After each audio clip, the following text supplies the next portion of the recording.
Rebonsoir les Gardois, c'est la partie 3 de Face à Objectif Gard, le débrief.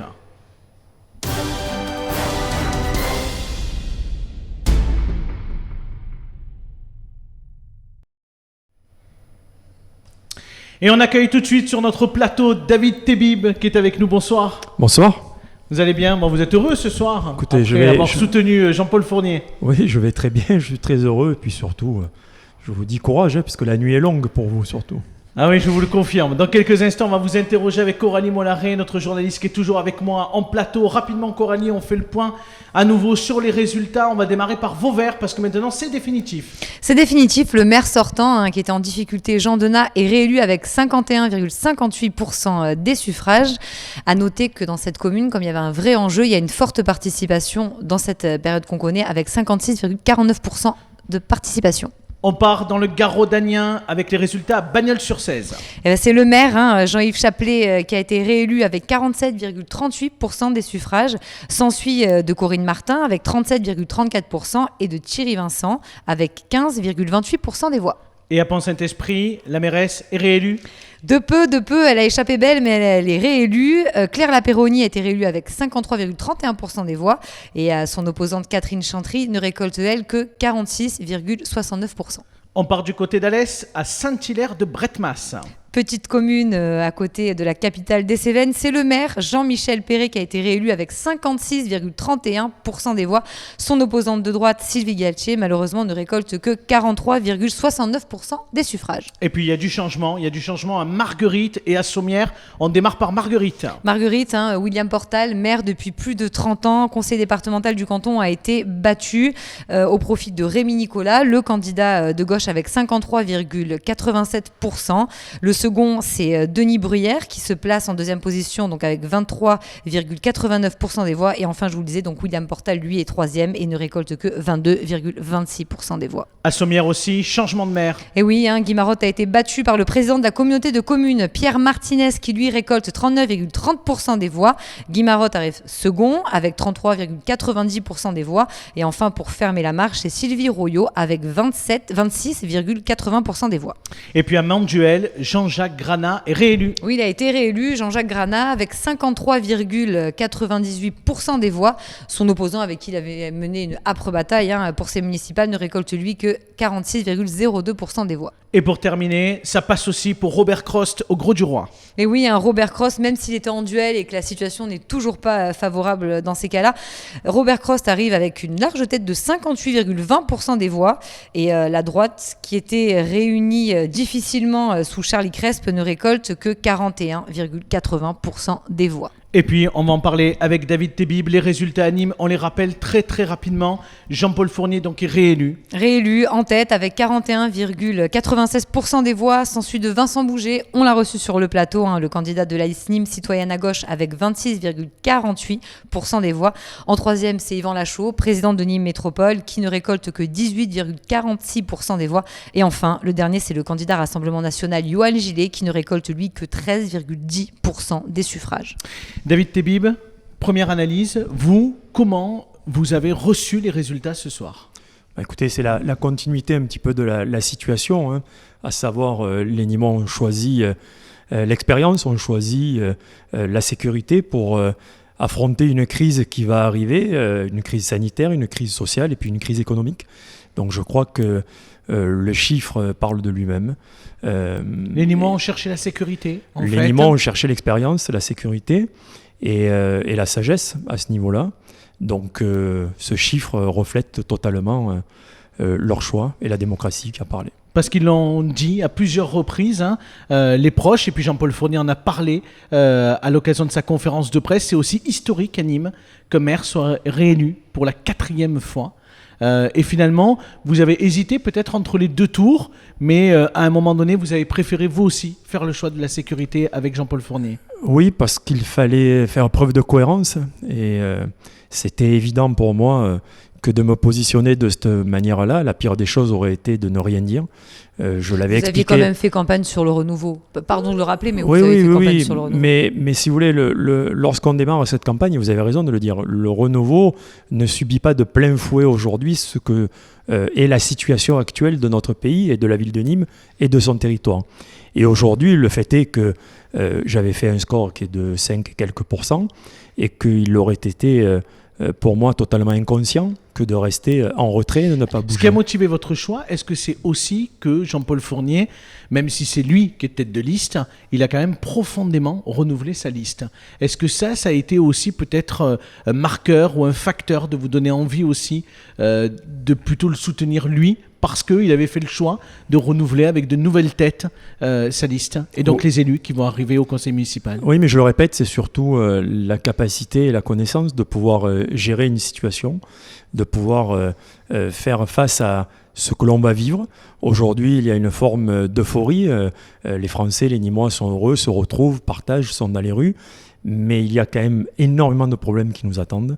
Et je crois qu'on ne peut pas mettre la tête dans le sable et croire qu'il ne se passera rien. Parce qu'il va se passer des choses dans les prochaines semaines et les prochains mois, dans la ville, dans le territoire et aussi dans le pays.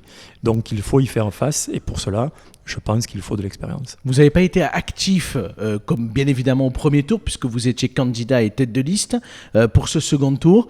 Et à la fois, ce qui est revenu beaucoup, c'est un peu cette espèce de violence en politique pendant ce second tour. Comment vous, avec recul, parce que vous n'étiez pas en première ligne, comment vous l'avez vécu, ça, de voir effectivement l'étalement, ce courrier contre Fournier, etc.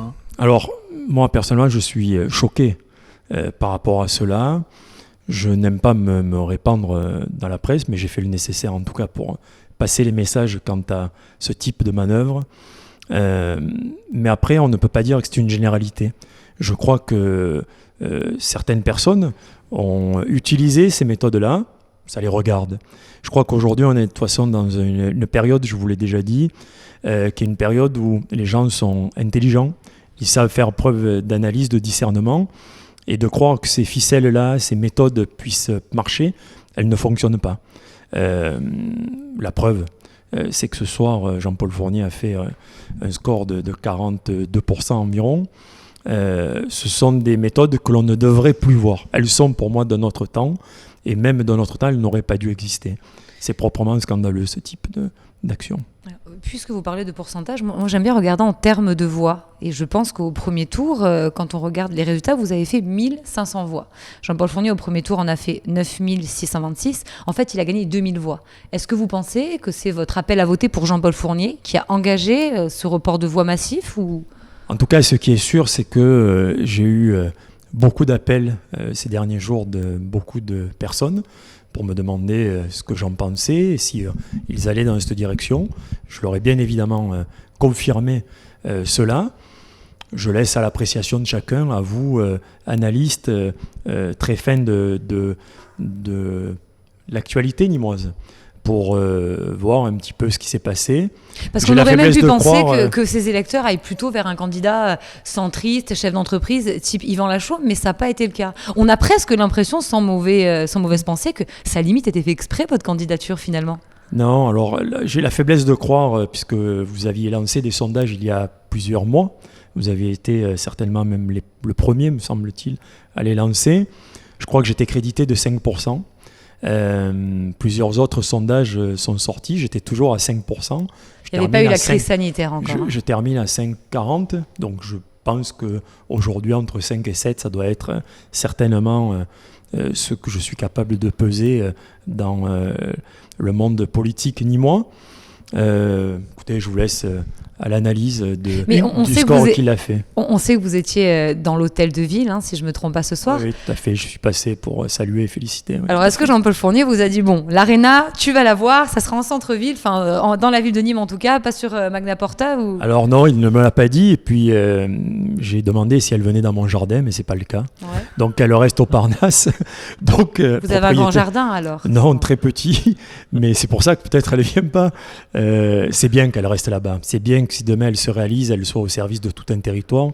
Je crois que aujourd'hui, l'USAM Nîmes-Gard, mais le sport dans son ensemble mérite des équipements, et pas uniquement le Parnasse. Vous avez compris le sens de ma question. Oui, je l'ai très bien compris. Il y a eu un ralliement. Est-ce qu'on peut vous imaginer à l'avenir avoir un poste ou aider de quelconque manière? Non, mais peut-être que vous en avez tout simplement envie pour l'Arena, d'accompagner sur le développement économique ou autre chose sur le territoire. Je vais clôturer sur ce chapitre parce que c'est vrai que c'est quelquefois, ça revient comme un serpent de mer. Je rappelle que j'ai pas de salaire à l'USAM Nîmes-Gard. Je rappelle que l'USAM Nîmes-Gard, j'injecte beaucoup d'argent chaque année, chaque saison, depuis très longtemps.